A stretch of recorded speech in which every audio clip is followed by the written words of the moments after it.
Hey, welcome back to Soul Standing. My name is Beth. I am sitting here working on dishes, and I just had this thought pop into my head. So, as most of you probably know, I am working on my master's degree in literature, and I have recently, in the last couple of days, decided I'm going to proceed on to a doctorate's degree. And they don't have a doctorate's degree in middle grade literature. I think I've spoken about this before. But the college I'm currently attending has very kindly spoken to me about I can do a doctorate in children's and adolescent literature and make my area of intense research middle grade literature. They've been very kind and welcoming, and they seem super excited because most of them don't even know what middle grade literature is. So I've been stewing over that for the last couple of days because I just realized how much academia is behind, or everybody, honestly, other than BookTube. I'm really not sure people know what middle grade literature is. So I want to talk to you about it real quick. So I'm going to make this a short video, or as short as I can. I'm going to try to rein myself in. But we're going to start out with the top couple of questions or responses I get every time I say middle grade literature. First of all, everybody, not everybody, but most people go middle school and assume I'm talking about 7th and 8th graders and immediately start talking about young adult literature, most of which is not appropriate for anyone below the age of about 16, 17. No. That is not it. Middle grade literature is literature meant for students who are in the in-between. They're a little bit too old for children's chapter books, but they're also far too young for young adult. They're not even pre-adolescents, and I'll get to that in a second.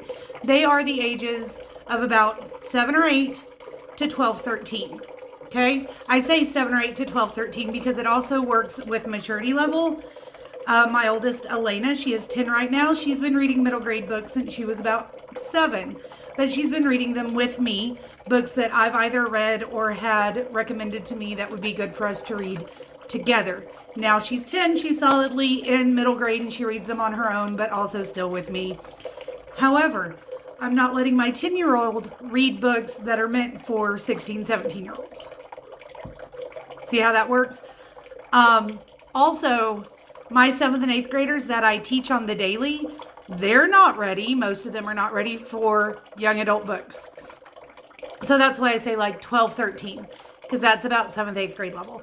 So really, if you're thinking about grade level, it's going to be somewhere around 3rd grade to 8th grade. And that is a big segment of in-between kids.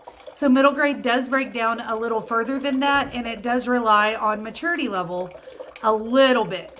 However, not any more than children's or young adult does. Another thing that I often hear is, oh, yeah, adolescent, pre-adolescent books. Yeah, they're children's books. No. First of all, pre-adolescent means typically kids from about the age of 10 to about 14.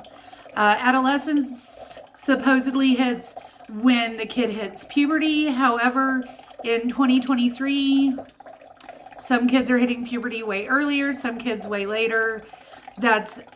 For me, that is not a good way to decide when they're mature enough for a book, and B, we shouldn't have that for literature. That is a scientific, psychological deal that doctors look at, not that literature looks at, right?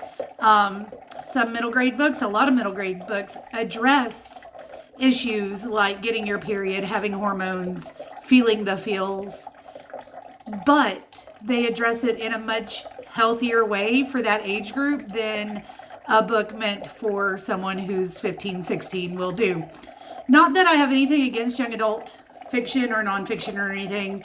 I am not the biggest fan of it, but that's because I feel like a lot of young adult is not well written. They tend to add a lot of things that I feel like don't need to be added. and make it super dramatic and not really dive deep like children's and middle grade do. However, there are a lot of young adults that do those things. It's not my preferred age level, but I know that there are some really good things in there. So those are the top two main things people say to me. Oh, middle grade, you mean middle school? No, I mean middle grade. I'm finishing a master's and about to get a PhD in middle grade literature. I know what I'm talking about for the most part. And B, oh, adolescent, pre-adolescent? No, pre-adolescent cuts off the lower half of the middle grade age levels. And then the final thing people typically say to me before going, you are in your 30s. Why do you read this? Why do you care? Is they don't think it's important that we have middle grade. We already have children's and young adult, and that does perfectly well. Why are you trying to push middle grade on us? They're children's or young adults. They're not. They're really, really not. So probably the most important reason to separate out children's and young adult and let the middle grade kiddos have middle grade is the same reason why we separated out and have children's in the subgenres of like picture books, early readers, etc. It is not appropriate for a baby to be reading a children's chapter book. It is not appropriate for a baby to be reading a picture book meant for 5 or 6 year olds. A baby needs the bright pictures and tactile features of a board book, right? In the same vein, it is not appropriate developmentally for an 8-year-old, 9-year-old, 10-year-old to continue reading books that are written specifically for 5, 6, 7-year-olds. Now, if they enjoy those books and they want to read them, let them read them. That's great. I still read those books sometimes. I love to just pick up and sling through a calendar mystery book. Those are meant for about 6 or 7-year-olds. However, they also need to have something that challenges them, talks about their life, their age level, things that they're dealing with or that they might be dealing with in a way that feels normal to them. Because, all right, so my kids came in and spent a couple of minutes arguing with me, as children will do, and I kind of lost my train of thought there.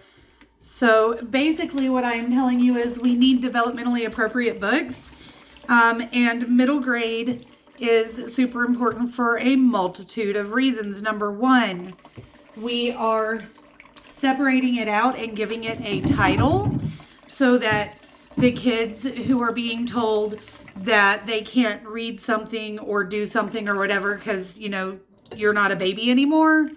A lot of the reasoning behind I can't read that book, I'm going to stop reading, is because it says children's on it. And I'm not a kid anymore. My mom says I'm not a baby, I can't read this or whatever, which stinks, but it's been a part of life forever.